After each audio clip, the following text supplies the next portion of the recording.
And the specialized media, the Financial Times, the Wall Street Journal, the Economist, the New York Times, who always said it's just great, continue investing in Argentina. I'm not saying that the media should pay for the debt, but they should at least bear the political costs. Same with the rating agencies. And the lending banks should have a part of their responsibility, because until 2001, 2002, for example, they told investors to invest in Argentinian bonds because they were great. And they weren't. We went into default in 2001. So there is professional malpractice on the part of the banks. There are errors and omissions on the part of the banks. There is directors and officers liability on the part of the banks regarding Argentina's foreign debt. And they, as bankers, and their insurance and reinsurance companies should pay the price, or at least a part of it. I'll give you just one example. Nicholas Brady in 1992 introduced the so-called Brady bonds, whereby a debt that was clearly identified with 25 banks became atomized. It became anonymous. It just became bonds, Brady bonds they were called, in the hands of 2.5, 3, 4 million people. And he did that together with his cronies in the Argentinian government, amongst them a guy by the name of Daniel Marx. And what did Daniel Marx do after he left government? He set up a consultancy together with Nicholas Brady. They were very good friends. So you see, Argentina today lies vanquished under a giant behemoth of public debt which will not let us get on our feet. We toil, the Argentinians, we sweat and work for the bankers.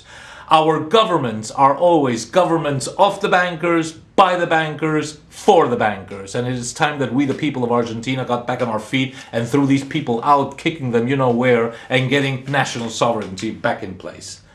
That's the situation, the plight of Argentina. But if you look at Peru, Ecuador, Brazil, Uruguay, Mexico, Bolivia, the United States, the United Kingdom, Poland, Russia, Hungary, Romania, you will find variations of the same model. Debt is used to control entire nations and continents. It's a system. It's called usury. And usury is not a quantitative problem, but a qualitative problem. The goal and purpose of usury is to get something else, not the actual money back. They don't want the money back of the debt. They want to use the debt as an excuse to control, to get natural resources out, to get geopolitical advantage. They can destroy entire nations and continents like Argentina because of debt. This is part of group psychology, and common wisdom in a way goes way, way, way back. In 1597, 413 years ago, William Shakespeare wrote a wonderful play called The Merchant of Venice. It describes how a usurer, moneylender, Shylock, lends an honest merchant in Venice, Antonio, 3,000 ducats. And then he says, and I'll quote from Shakespeare, "Go with me to a notary. Seal me there your single bond, and if you do not repay me on such a day, in such a place, such sum, then pay me an equal pound of your fair flesh to be cut off and taken from a part of your body that pleases me." What happened later? There was a marine disaster. Antonio could not get the money and he could not pay back on time, and Shylock executed his legal, even though illegitimate, bond. And he asks Antonio to give him a pound of his flesh. When Antonio's friend Bassanio offers 6,000 ducats, 9,000 ducats, 10 times the amount, Shylock is unmoved. The miser, the usurer, the moneylender. He says, "I'll have my bond. I will not hear thee speak. I'll have my bond." The Duke of Venice tells Shylock, "A stony adversary, an inhuman wretch, incapable of pity, void and empty from any dram of mercy." And that Shylock is.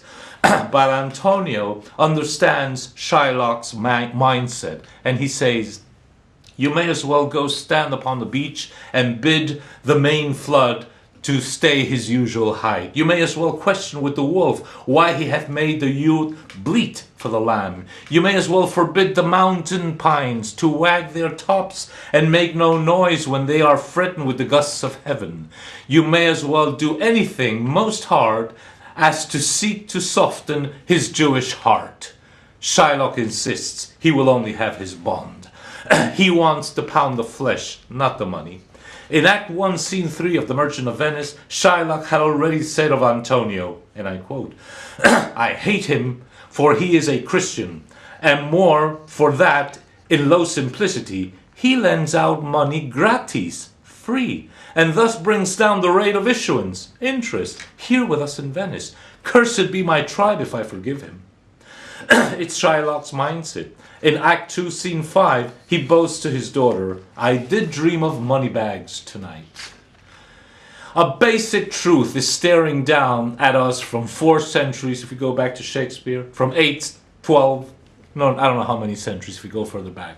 It's the collective psyche of the Sanhedrin, of the synagogue, which we can see in the faces of the Warburgs, the Rothschilds, the Greenbergs, the Shylocks, the Greenspans, the Bernankes, the Rubens, the Schiffs, the Summers, the Frenkels, the Fischers, the Feldsteins, the Soros, the Elsteins, the Lazars, the Eskenazis in Argentina, the Wolfensons, the Volkers, the Mandelsons, the Madoffs, the Barajas in Argentina, the Midlands in Argentina. The list is just too damn long and mostly coming from such a small ethnic group. Now, the answer does not lie in rounding up the bankers and putting them all in jail, although many of them should be in jail. Nor does it lie in persecuting Jews, because the small fries will get clobbered and the big fish will always get away. The answer lies in destroying the system that allows such parasites to live off the work, toil, and creativity and hard work of honest people. It lies in destroying the interest-based usury banking system. It lies in forcing all parasites to work for a living, and you will see them squeal and scream, but in the end they will just have to jump ship because they do not like to be on board a ship called work. Good. Let them swim their way back to dignity, otherwise let them drown.